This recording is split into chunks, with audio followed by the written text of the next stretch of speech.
Hey everybody, I'm Dennis Maynard. I am a real estate broker here in Los Angeles, and I am doing my market update as I do every single month, in which we're going to take a look at the Los Angeles and the national numbers when it comes to unemployment, the economy, and the housing stats.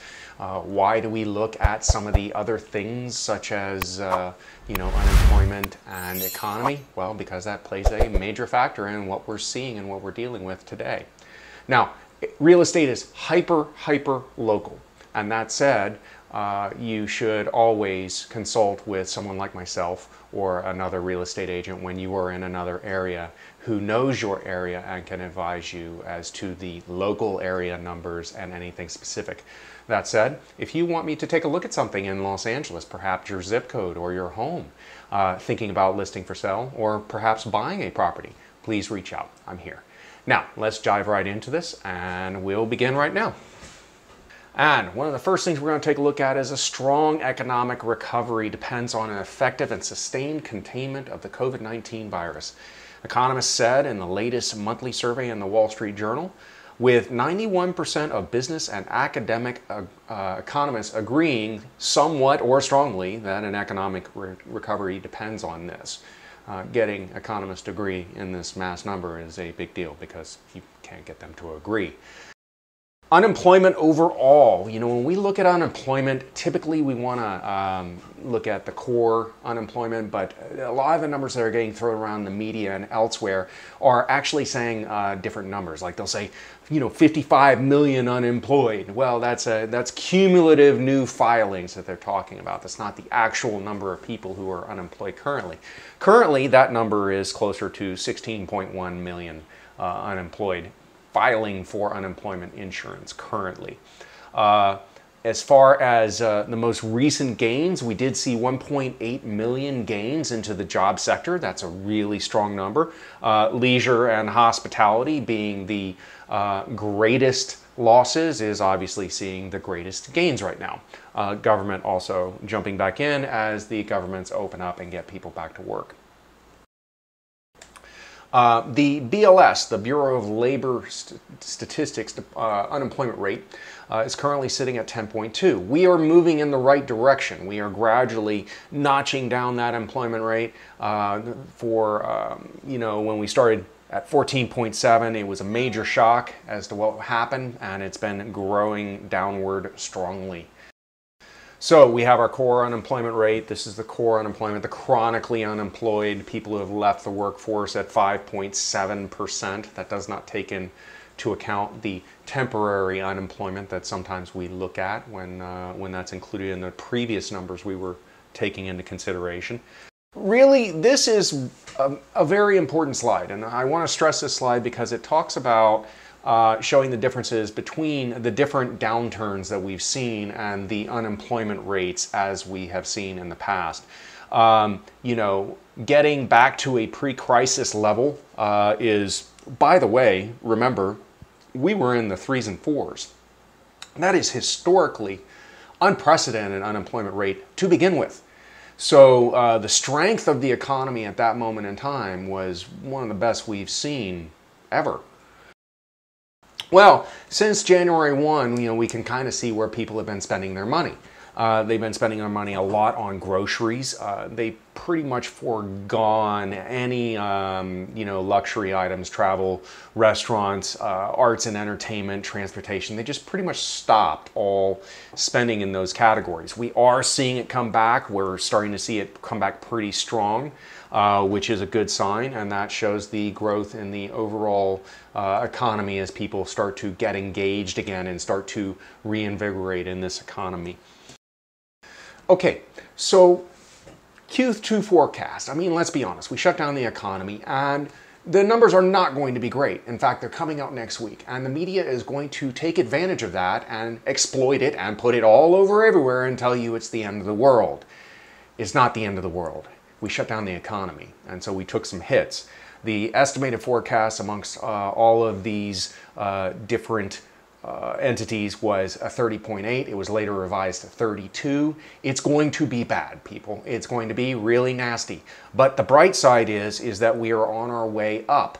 And that means that we're going to see estimated greater than 15% increases in GDP and growth in the economy. This is huge for Q3. This is just Q3. So we are coming out of this and we're doing the right things. Bear in mind, we have to get the vaccine and continue to move forward with treatments. We have promising treatments out there.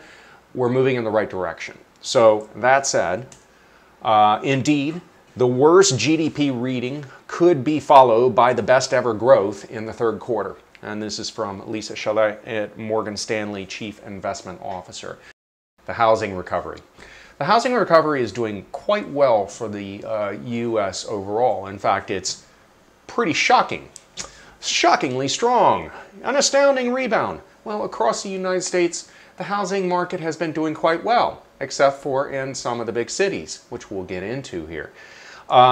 But overall, things are moving in the right direction with the housing across this nation. The number of showings from app and website that we use to track this stuff called Showing Time has been greatly increased, and the number of showings are happening, you know, of course with the little dip for the 4th of July weekend, has been consistently higher than anticipated, and we're doing quite well there. The pandemic has not stopped the consistent home price growth we have witnessed in recent years. Quicken Loans.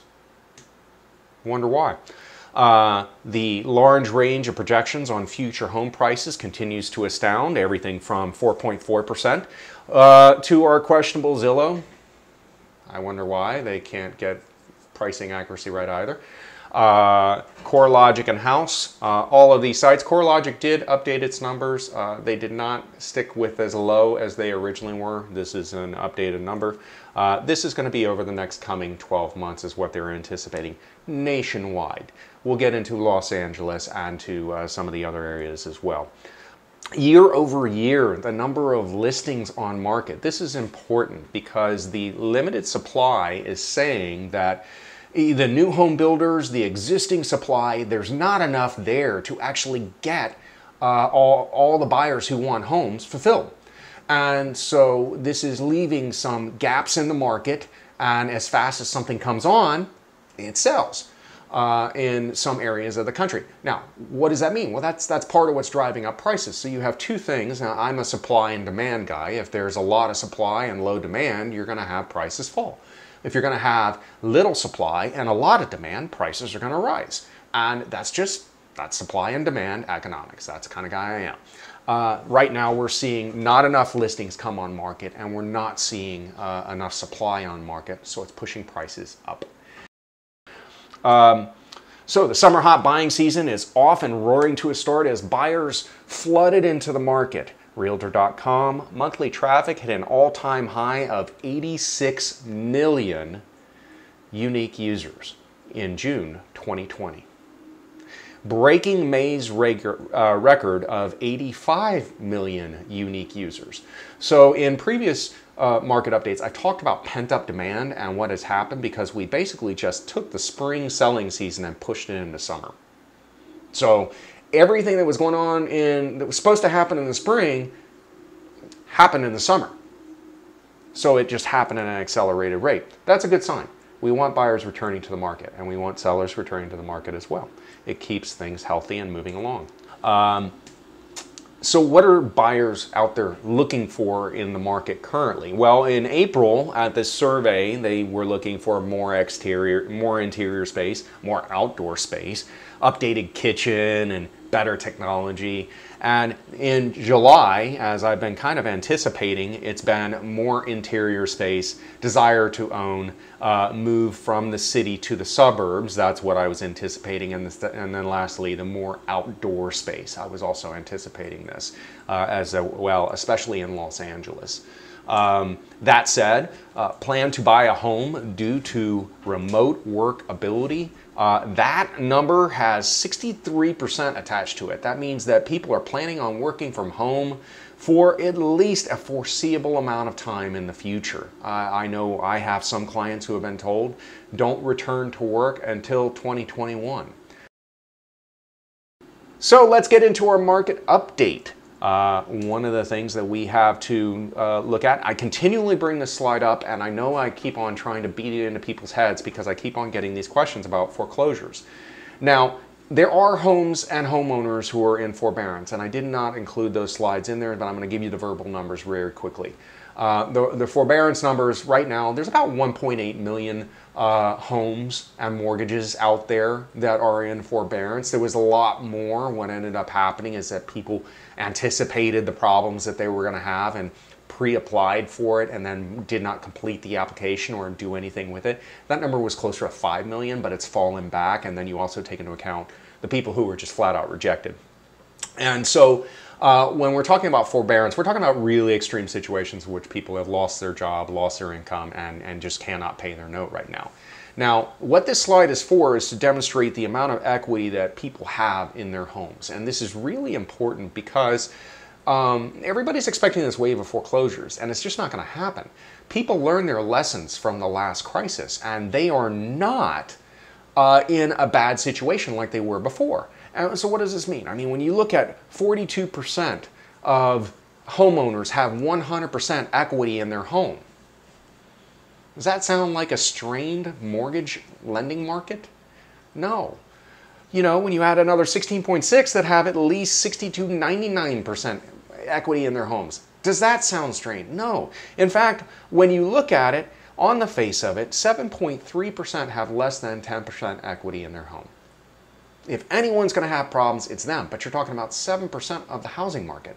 That does not equal foreclosure. And that does not equal 2007, 2008, 2009 crash. That just doesn't happen. People will sell first. That said, the opportunity to buy right now is huge. Mortgage rates are at historic lows.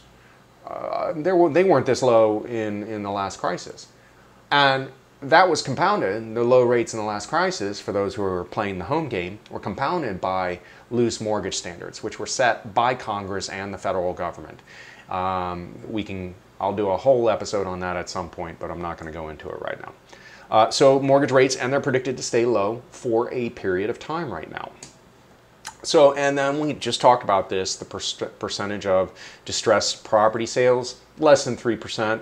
This number did not change from last month. It's still extremely low. We're probably not going to see it. And any kind of distressed foreclosure sales are going to get grabbed up at market rates anyway. So I'm not anticipating any kind of massive wave of foreclosures in the housing market. That means the home property, condos, townhomes, single-family houses market.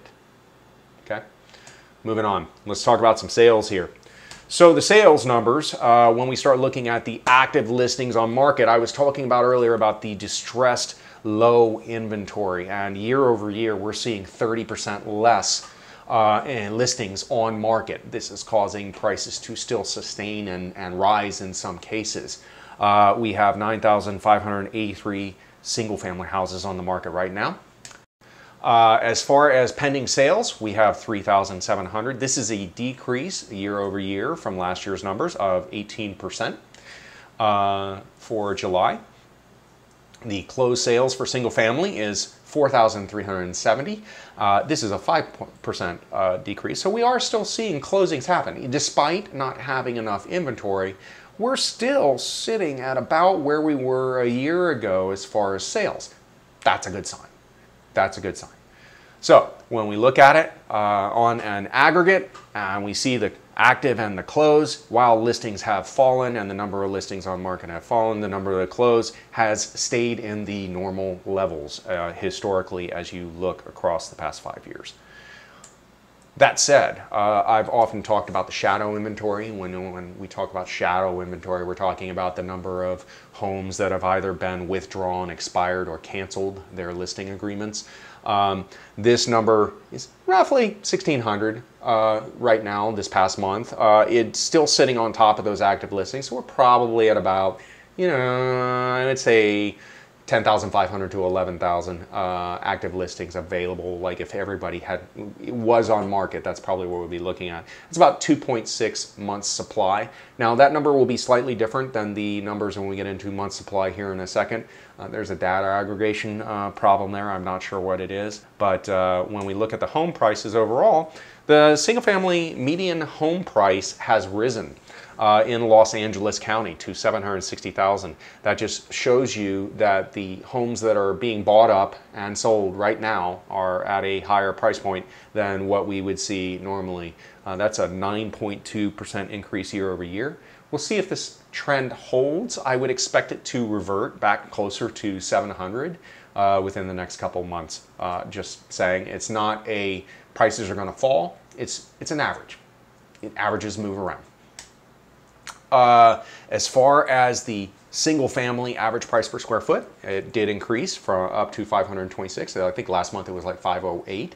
That's an 8% increase year over year. That's pretty healthy. That's LA County. LA is supposed to be having problems. What happened? Home prices went up. No. Housing prices went up. Single family houses went up. And there is a reason for it because it's in demand right now. All right, single family housing, months supply. We are seeing a 2.8 months supply. It did contract some as some of the sales and the low inventory compressed this even more. That's a 22% decrease year over year. That said, when we look at the active listings, the closed listings, and the active average price per square foot, one of my favorite little charts, it kind of shows you that they're not really correlated. We are seeing the low inventory, and we are seeing the average price per square foot popping up from that low inventory. That's where it's coming from. So that said, moving on, let's talk about the condos. Condos, our active listings have climbed. They have increased by almost 5% year over year to 3,111 active listings in July. Our pending sales for the condos has about 826. That is a 17.6 decrease in year over year. That means we have inventory increasing. Inventory is increasing. Pending sales are decreasing. So that means demand for condos is starting to wane some. With the closed sales, however, we did see a strong rebound in closed sales in July, which is a strong sign. That was 936 units closed. It's still about 5% below what it was the year prior. That said, the median sale price of condos has recovered, at least for now, at $525,000. That's a 5% increase year over year. And the average price per square foot is about $524. That is a 4.2% increase year over year. So it means that condo buyers are being very selective in what they're buying, and they are buying probably the premium properties off the top. Not the, I'm going to buy the $2 million architectural condo in West Hollywood. All those are selling. We're talking about the standard price across the county being substantially lower than $2 million for a condo. So that said, we have seen the condos month supply bounce up. We are at 4 months. Typically, an average market is 5 to 6 months, and anything above 6 is considered a buyer's market. This is a 17.6% increase year over year in Los Angeles. When it creeps above 4%, it starts to feel a little bit like a buyer's market in LA, just because of the constrained supply and people and the demand that is associated with it. So we'll follow this number and see what happens. All right, so last but not least, we're going to take a look at the leases and rents. I do use a specific website for this. A lot of the rental sites and leasing sites have compressed into one. They've been bought up, and it's apartments.com. They're really the largest aggregator of it. They were bought up by LoopNet and then by CoStar later, and since then have dominated the lease market as far as leases and rentals go. Now, I did this as just a sample search, like out of curiosity, because I was feeling like I was seeing a lot of for rent signs and what was happening in the market. Last month, it was 35,779. This month, just randomly on the 10th, so that means that there could be some wag in that. is 33,773. That's a lot of units for Los Angeles. For my brain, I seem to traditionally remember that the market is substantially tighter, like 10 times tighter. 3,000, 4,000 units available at any given time in Los Angeles for a lease situation. That said, I'm going to start tracking this. I'm going to, more consistently because I think it's interesting, and it also shows the demand in the marketplace. One of the things I observe is that a large concentration of these listings, and which don't include Santa Monica, Beverly Hills, or Culver City, one thing to add in there, or some of the outlined areas. There's a couple random mishaps, but forget that. They're all concentrated in a lot of the areas in Central where it's high density. And I'm kind of tracking it because I want to see where the market is going as far as rentals, and if it returns, and what's causing it. Is it being caused because UCLA and USC are not in session? Is it caused because people are leaving Los Angeles? These are the questions I've kind of alluded to earlier on. I'm going to be tracking this and following it to see where it goes, just out of curiosity. And it will affect pricing on apartment buildings. And I'll get more detailed numbers to you in the future.